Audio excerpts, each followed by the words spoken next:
High, study রুমে আপনাকে স্বাগত।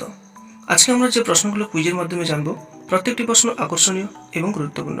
চলুন শুরু করা যাক। প্রথম প্রশ্ন, আইফেল টাওয়ার কোথায় অবস্থিত? অপশান সিঙ্গাপুর, প্যারিস, কলকাতা নাকি দুবাইতে? এই প্রশ্নটির সঠিক উত্তর হবে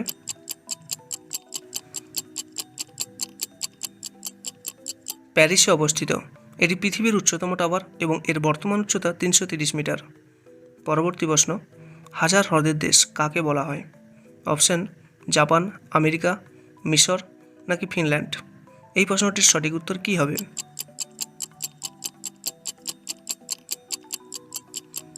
হাজার হ্রদের দেশ বলা হয় ফিনল্যান্ডকে। পরবর্তী প্রশ্ন, আয়োডিনের অভাবে মানবদেহে কোন রোগটি হয়?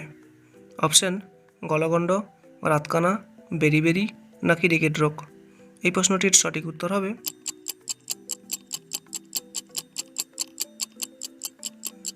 আয়োডিনের অভাবে গলগণ্ড রোগ হয়। পরবর্তী প্রশ্ন, মাউন্ট এভারেস্ট নেপালে কী নামে পরিচিত? এটি পৃথিবীর উচ্চতম পর্বতশৃঙ্গ, কিন্তু এটা নেপালে কী নামে পরিচিত? অপশান সগরমাথা, কাঁটা পাহাড়, পর্বতমালা নাকি দিশেহারা? এর সঠিক উত্তর হবে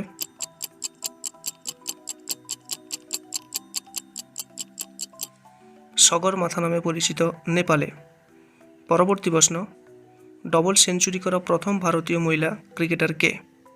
অপশান রিচা ঘোষ, স্মৃতি মন্ধানা, মিতালি রাজ নাকি দীপ্তি শর্মা?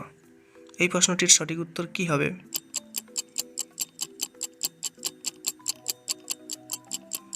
সঠিক উত্তর হবে মিতালি রাজ। পরবর্তী প্রশ্ন, বিশ্বের গভীরতম খাল কোনটি?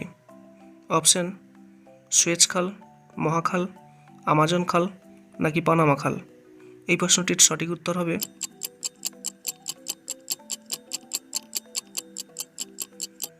পানামা খাল, বিশ্বের গভীরতম খাল।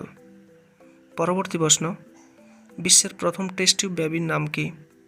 Option Durga, Harris, Louise Nano নাকি লুইস ব্রাউন?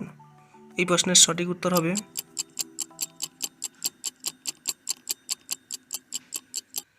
Luis brown. 1978 সালের 25শে জুলাই বিশ্বের প্রথম টেস্ট টিউব বেবির জন্ম হয়। ইংল্যান্ডের ওল্ড হ্যাম শহরে আইভিএফ প্রযুক্তিকে ব্যবহার করে এই টেস্ট টিউব বেবির জন্ম হয়। পরবর্তী প্রশ্ন, রাখি বন্ধন উৎসবের উদ্যোক্তা কে?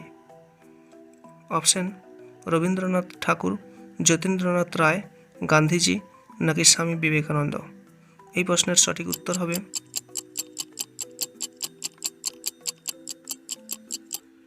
রবীন্দ্রনাথ ঠাকুর।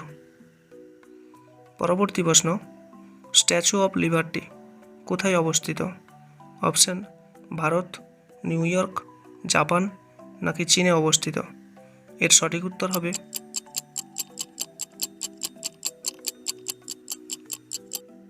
নিউ ইয়র্কে অবস্থিত Statue of Liberty. So friends, এটাই ছিল আজকের বিষয়। Thank you my dear friends, thank you for watching this video. আমার সকল প্রিয় বন্ধুদের জানাই ধন্যবাদ জানাই ভিডিওটি দেখার জন্য। যদি আপনি আমার এই ভিডিও থেকে উপকৃত হয়ে থাকেন, তাহলে অবশ্যই আমার এই চ্যানেলটিকে সাবস্ক্রাইব করে রাখবেন। এটা আমাকে নতুন নতুন ভিডিও তৈরি করার জন্য অনুপ্রাণিত করবে।